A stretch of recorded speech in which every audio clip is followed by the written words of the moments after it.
Les pathologies issues du désir mimétique nous affectent tous, mais à différents niveaux.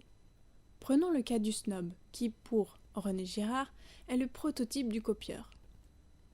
Il cache à peine son désir d'appartenir à un groupe prestigieux. Il regarde de haut ceux qui n'en font pas partie et s'abaisse devant ses modèles.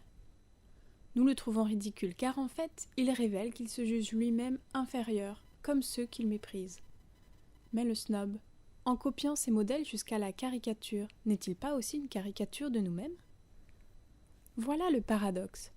C'est parce que chacun de nous voudrait se distinguer, être différent, qu'il va se mettre à ressembler à un modèle vénéré. Attention, ce n'est pas pour attirer l'attention pour être reconnu, c'est plus profond.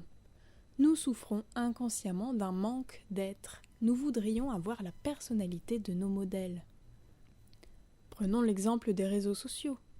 Le mimétisme y est à son comble, alors qu'on y voit un formidable lieu d'expression de soi et de créativité.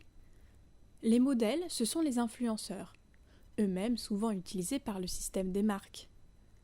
On les suit, par dizaines de milliers. Ils indiquent comment aménager son appartement, comment s'habiller, ou même de quelle taille doit être son nez. L'idole semble s'adresser à chacun. Pour atteindre l'être de ce modèle, le follower va se construire un personnage, un avatar. En fait, une simple image que ceux de la communauté vont liker si elle est bien conforme aux directives. Au risque de grosses déceptions au retour à la réalité, confrontés avec les vrais amis.